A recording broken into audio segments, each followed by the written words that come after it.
Como saber se eu estou praticando atos de alienação parental contra o meu filho? Essa pergunta é simplesmente espetacular. Se todos os pais e mães fizessem essas perguntas para si mesmos, a gente teria muito menos incidência de abusos morais, sequelas e prejuízos nessas milhões de crianças abusadas moralmente por atos de alienação parental. Com certeza absoluta. E esse é o grande propósito. Né? Veja, há um plano de ação da Organização Mundial de Saúde, da Organização Pan-Americana de Saúde, que prevê até 2030 a instauração de projetos preventivos, exatamente como essa pergunta, né? Para alterar a cultura, a sociedade, para que se evite o dano e não se recupere o dano.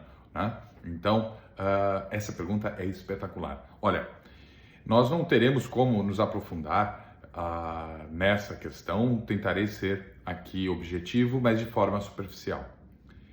Ato de alienação parental é aquilo que vai degradar a convivência daquela criança, ou daquele adolescente, ou daquele idoso, ok? Não é só contra a criança e adolescente, com o outro genitor ou com a outra família, trazendo prejuízos nesse sentido. Vamos pela psicologia e pela psicologia da saúde.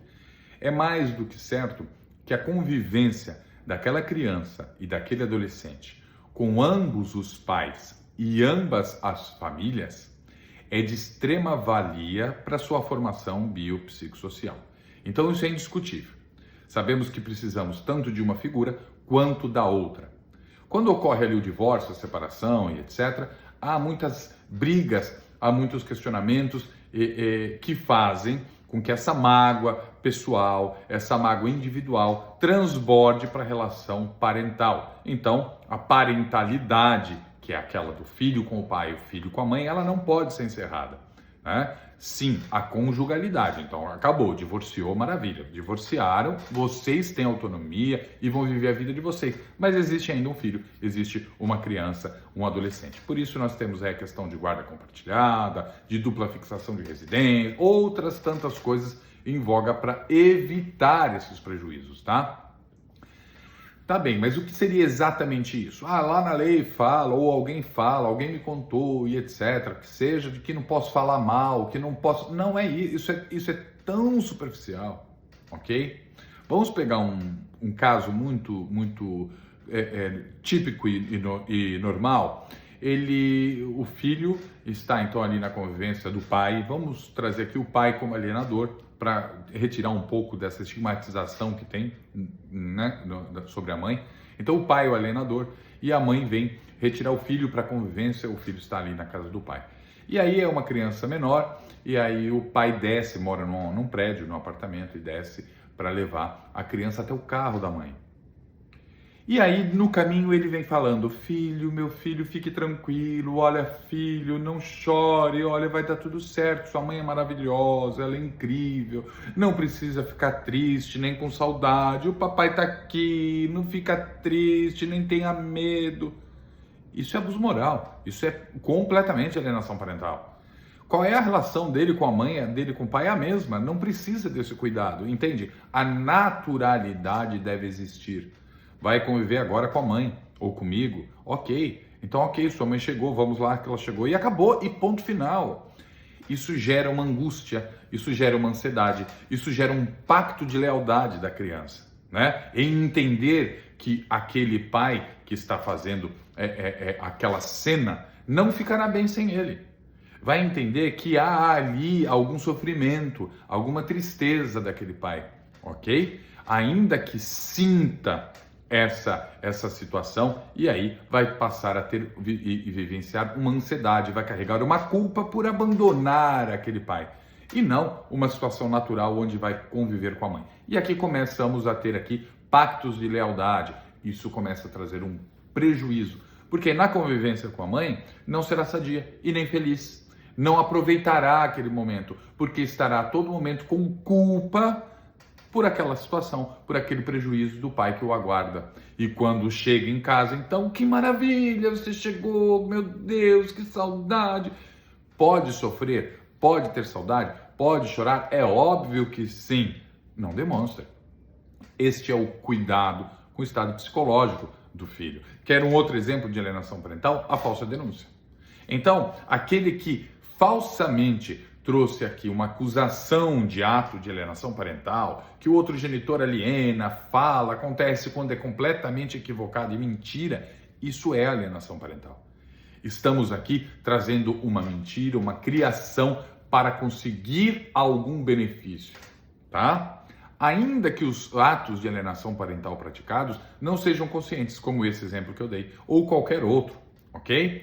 Simplesmente o fato de fazer cara feia quando ouve o nome do genitor, ou de pedir que não quer aquele nome naquela casa, essa opção não existe. O pai e a mãe serão pais e mães para o resto da vida.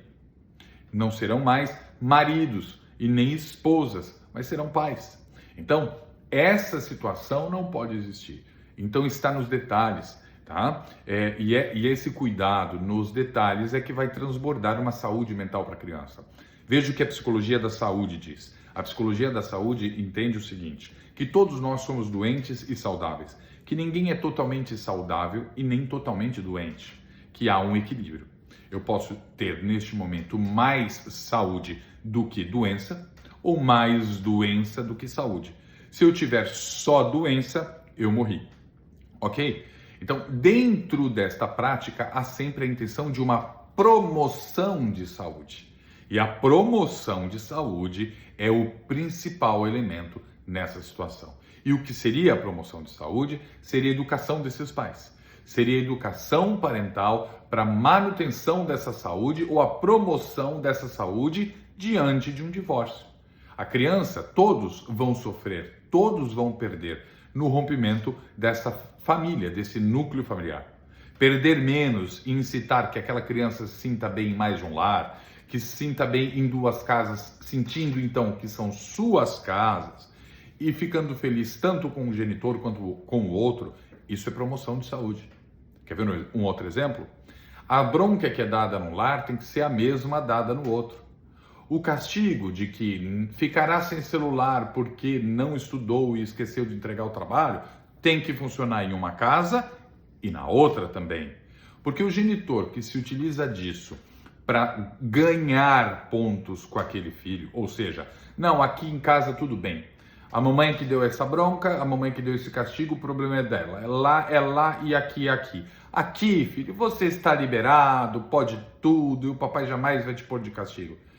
Você está comprando a criança e destruindo a estrutura, a formação biopsicossocial dela.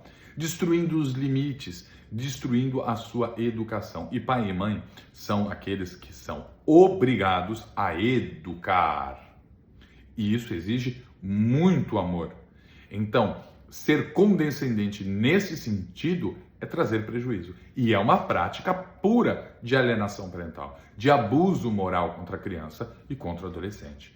Ah, o pai é abusivo. Tivemos essa pergunta. Ele tem problema alcoólico, já me bateu na criança, já está diagnosticado isso, comprovada a inaptidão para o exercício parental. É óbvio que não permitir essa convivência, estamos tratando de proteção, ok? E não de alienação parental. Verdade, como diz um grande psiquiatra, não é alienação parental. Então, não tenhamos tantos medos. Está vendo que o que nós estamos focando, de novo, é aqui na proteção à saúde psicológica da criança sem polarização. É só olharmos especificamente para a criança. Obviamente tem zilhões de outros exemplos e poderíamos nos aprofundar. Tive algumas propostas e realmente já estamos trabalhando para montar isso. Muito provavelmente eu monte cursos que serão disponibilizados aí em uma plataforma e um deles, com muito carinho, será focado aí a educação parental de forma preventiva à saúde psicológica de nossas crianças, adolescentes e idosos. Assim que tiver notícias, eu encaminho por aqui. Um grande abraço a todos.